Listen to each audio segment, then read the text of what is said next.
na jud among balay. Mauna ni siya ang gipalit na mo nga amakan ang tawag ani.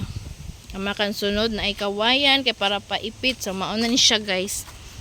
So thank you Lord kay makuha na nagyud. Nabungbungan na jud among balay.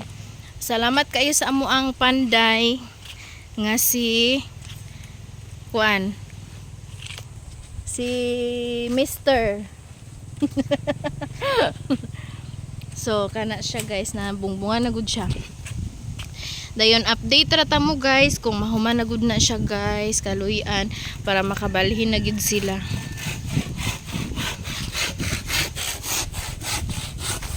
So diri ang ilahang kusina dapit diri nga side. Then dito sa likod ang naay CR. Dayon kwarto dira, then sala diri. Oh, hi sa ko ang vlog pa. Pa. Hi sa hi vlog. Oh, si Papa ang nagpanday og kuan. Si Mr. Husimil Almakin.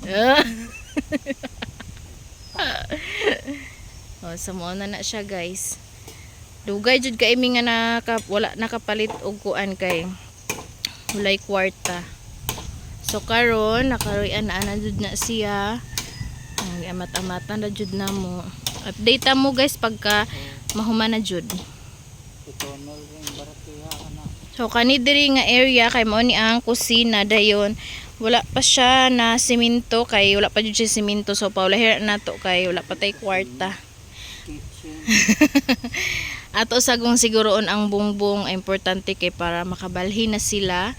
So paulahiran nato na ang semento para sa kusina kay pwede rin na siya maulahi. So ato na unahan aron makabalhin na sila. Ice cream yummy. O na si madam nagpalit og magic syrup kay magluto mi og paniud to sa amo ang kusgan kaayo nga mga panday.